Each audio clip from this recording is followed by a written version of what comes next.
Chennai super Kings और Mumbai Indians जैसी team सिर्फ मैचेस में अच्छा नहीं करती हैं, वो ऑक्शन में भी उतना ही अच्छा परफॉर्म करती हैं और इस वजह से उनके पास ट्रॉफीज ज्यादा हैं।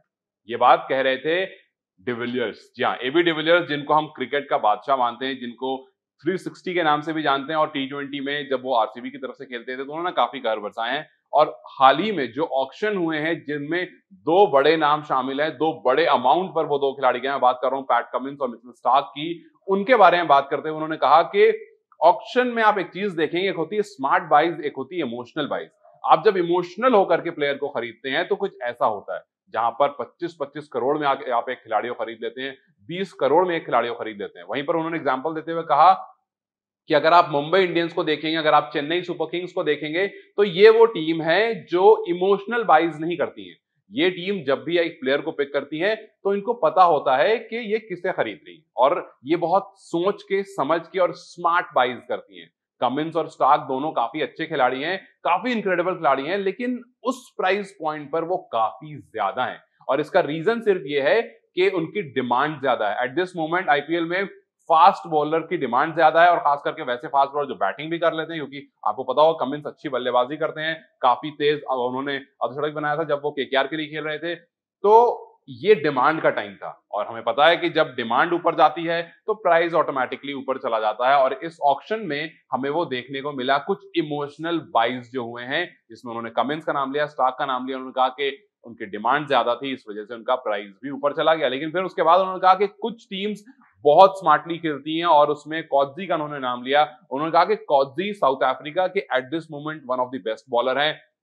अपने वर्ल्ड कप में परफॉर्मेंस देखी, 8 गेम खेला, 20 विकेट लिया कॉजी ने, और ये दिखाता है कि वो कितना ज्यादा उनके अंदर कैपेबिलिटी है। और ये कैपेबिलिटी देख ली थी मुंबई इंडियंस ने, और इसी वजह से कॉजी को एक स्मार्ट प्राइस पर खरीदा। उन्होंने कहा कि 5 करोड़ रुपए काफी ज्यादा होते हैं, लेकिन अदर के कंपैरेटिवली वो आपको भी पता है काफी कम है, और मुंबई ने काफी स्मार्टली वो परचेस करा है। और इसके बारे में अश्विन ने भी बात कही थी आईपीएल ऑक्शन से पहले।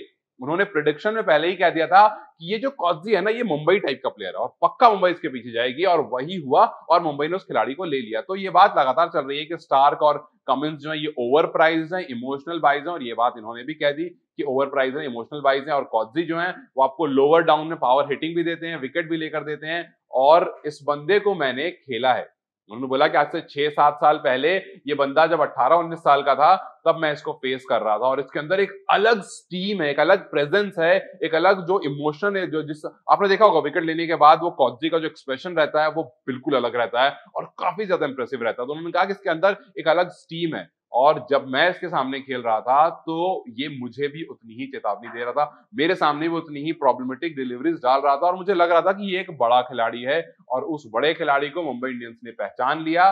वहीं दूसरी तरफ कुछ फ्रेंचाइजी ने इमोशनल बाइज कर लिए, लेकिन मुंबई इंडियंस ने एक स्मार्ट बाई करा है, जिसको स्टील हम कह रहे हैं। काफी बार आपने सुना होगा प्लेयर को कहते हुए कि ये स्टील है, ये बाई नहीं है, क्योंकि आपने 5 करोड़ में एक बड़े खिलाड़ी को खरीद लिया है। और इस तरह से बहुत सारे इमोशनल बाइज हमें देखने को मिले, जिसमें 2 नाम ऑलरेडी मैं बता चुका हूं, और कुछ स्टील भी हमें देखने को मिली, जिसमें एक नाम हसरंगा भी है। हसरंगा को 1.5 करोड़ में आपने ले लिया, ये एक्चुअली में एक स्टील है। अफगानिस्तान के मुर्जई को काफी सस्ते में आपने ले लिया, वो भी एक स्टील है। तो देखते हैं इस बार के जो स्टील हैं, जो कम अमाउंट में खरीदे, कंपैरेटिवली कम, 5 करोड़ या 2-1.5 करोड़ कम नहीं होता ऑब्वियसली, लेकिन कंपैरेटिवली कम में जो खिलाड़ी हैं ये कितना परफॉर्म करते हैं, और जो ओवर प्राइस्ड हैं क्या उनकी परफॉर्मेंस भी ओवर द लाइन रहती है, या फिर वो मीडियोकर की तरह परफॉर्म करके चले जाते हैं। आपको क्या लगता है, क्या कॉजी, जिनको अंडर प्राइस बताया जा रहा है, जिनको एक स्टील बताया जा रहा है, वो मुंबई के लिए वो स्मार्ट कार्ड के हैं, या मुंबई के लिए वो एस साबित होंगे? और जो पैट कमिंस और मिचेल स्टार्क जो बहुत महंगे में गए हैं, क्या ये खिलाड़ी फीके पड़ जाएंगे? अपनी राय मुझे कमेंट सेक्शन में जरूर बताइएगा। इस वीडियो को लाइक और शेयर जरूर करें, और जाते जाते चैनल को सब्सक्राइब कर जाएं।